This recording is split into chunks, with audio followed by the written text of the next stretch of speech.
చూస్ country delight, live better. ఇప్పుడే country delight యాప్ని download చేసుకోండి.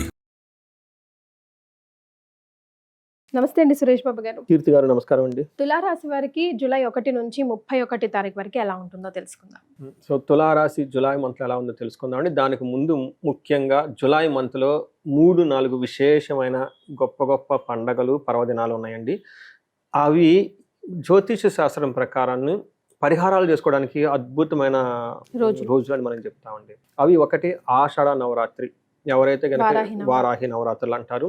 ఇది జూన్ 26 నుంచి 4 వరకు ఉందండి. ఇది చాలా ముఖ్యమైన పండగ. ఎవరికైతే డైవర్స్ కేసులు స్టార్ట్ అయ్యి అవి మధ్యలో హ్యాంగ్ అయ్యి చాలా రోజులు ప్రొలాంగ్ అవుతుందో వాళ్ళకి దీన్ని ఖచ్చితంగా ఉపయోగించుకోవాలండి. ఎందుకంటే కోర్టు మ్యాటర్స్ అన్ని చాలా క్విక్గా తెలియదు కావు, కానీ ఇవి ఆషాఢ నవరాత్రులు చేసుకుంటే తేలిపోతాయండి. సింపుల్ గా ఏం చేసుకోవచ్చు అంటారు? నా ప్రకారం అండి, నేను చేసేది కూడా, నేను పూజలు పెద్దగా ఎక్కువ లెంతీగా చేయనండి, షార్ట్లో సింపుల్గా చేసేసుకుంటాను. వీళ్ళకి 8 o'clock తర్వాత వారాహి నవరాత్రులు చేయాలి. ధూపం అమ్మవారికి చాలా ఇష్టం.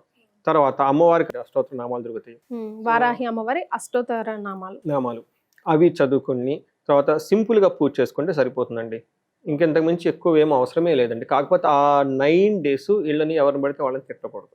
ఆల్కహాల్, నాన్ వెజ్ అవన్నీ అవాయిడ్ చేసి పర్టికులర్గా వేరే వాళ్ళని తిట్టకూడదండి.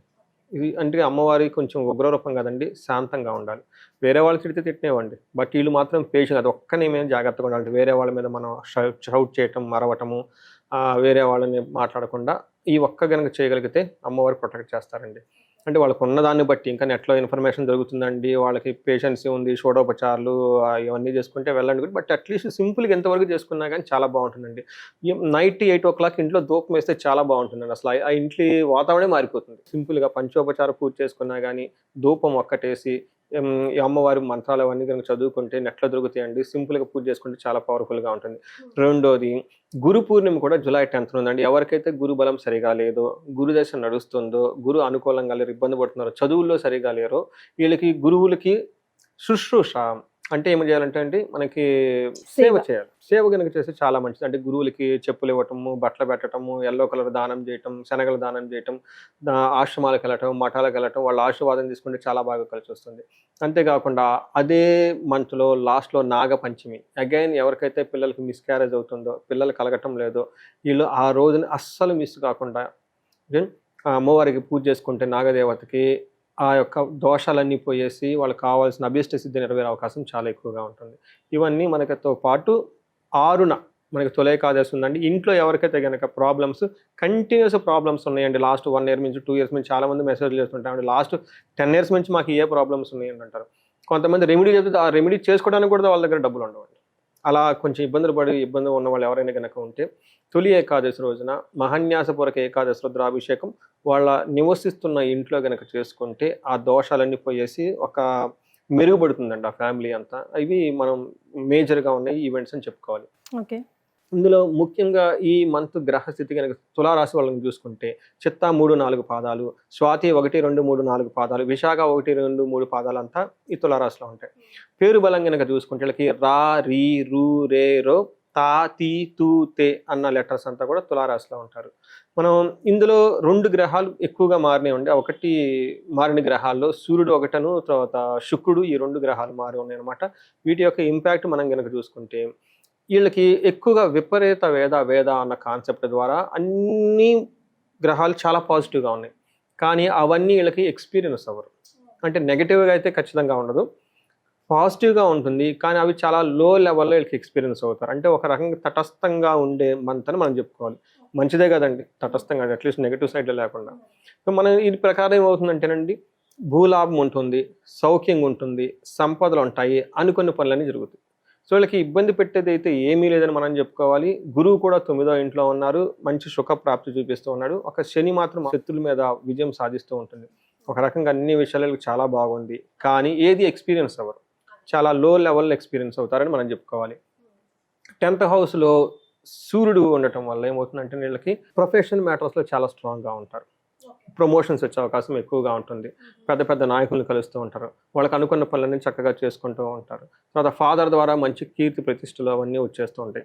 మనకి సంస్కృతంలో మహర్షులు ఏం చెప్తారంటే, అర్ధసిద్ధి, సదా ఆరోగ్యం, బంధుమిత్ర సమాగమ, రాజదర్శన సల్లాపో, సుసౌఖ్యం, దశమస్తే రవి అని చెప్తారు. అంటే ఆర్థికంగా బాగుంటుంది, తర్వాత ఆరోగ్యం బాగుంటుంది, బంధుమిత్రులతో చక్కగా ఉంటారు.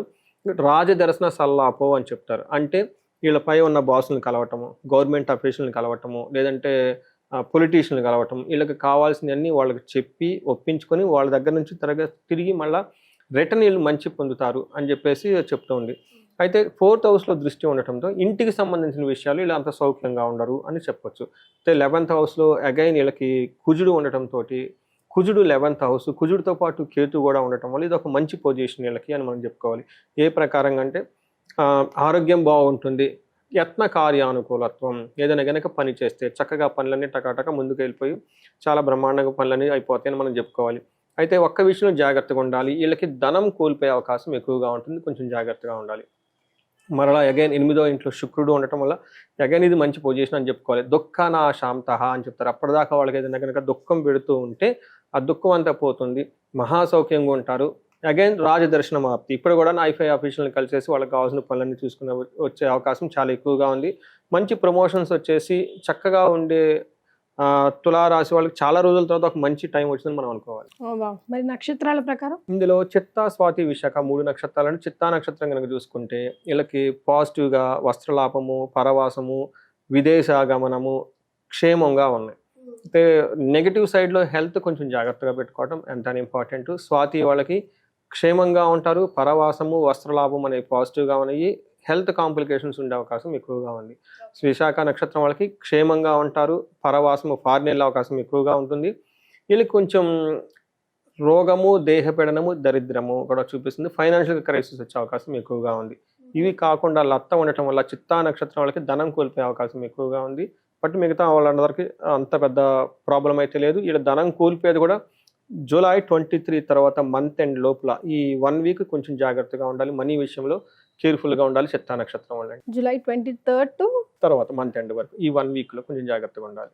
కొంచెం మీటింగ్ లాగానే ఉంది. మరి వీళ్ళకి ఎలాంటి రెమెడీస్ సూచిస్తారు? వీళ్ళకి రాహుకి సంబంధించిన ఏదైనా రెమెడీ చేసుకుంటే చాలా బాగుంటుందండి. వీళ్ళకి విజయవాడ కనకదుర్గమ్మని విజిట్ చేసుకోవడం చాలా చాలా ఉత్తమం. ఎందుకంటే పంచమంలో రాహు ఉండటంతో వీళ్ళకి ఏమవుతుందంటే అండి బ్యాడ్ కంపెనీ పడే అవకాశం ఎక్కువగా ఉంటుంది. 1.5 year ఎక్కువగా ఉంటుంది. కాబట్టి దుర్గాదేవి కవచం చదువుకున్న చాలా బాగుంటుంది. అన్నీ బాగున్నా వీళ్ళకి చక్కగా జాబ్లో గ్రోత్ రావడానికి, లేదంటే వాళ్ళకి ఏదైనా కనుక ఇంకా నెగటివ్ ఎనర్జీ ఎక్కువగా సుదర్శన హోమం చేసుకుంటే చాలా బాగుంటుంది. మహాలక్ష్మి విశేష హోమం ధనం రావటానికి, తర్వాత శీఘ్రంగా ధనం రావడానికి, డబ్బు కనుక కోల్పోయి ఉంటే కనుక ఇవి చేసుకుంటే చాలా బాగుంటుంది. ఈ రెమెడీస్తో పాటు మనం ఇందాక చెప్పుకున్న వారాహి నవరాత్రులు అవి చేసుకుంటే సరిపోతుందండి. ఎక్కువగా ఛాలెంజెస్ ఏం లేదు కాబట్టి జనరల్గా చేసుకుంటే బాగుంటుంది. రైట్. మొత్తానికి తులారాశి వారికి జూలై అంతా కలిసి వచ్చేదే, కాకపోతే మనీ విషయంలో కొంచెం మంత్ ఎండింగ్లో జాగ్రత్తగా ఉండమని, తద్వారా ఏం రెమెడీస్ పాటించాలో కూడా సూచించారు. చాలా సంతోషం అండి. ధన్యవాదాలు. ధన్యవాదాలండి.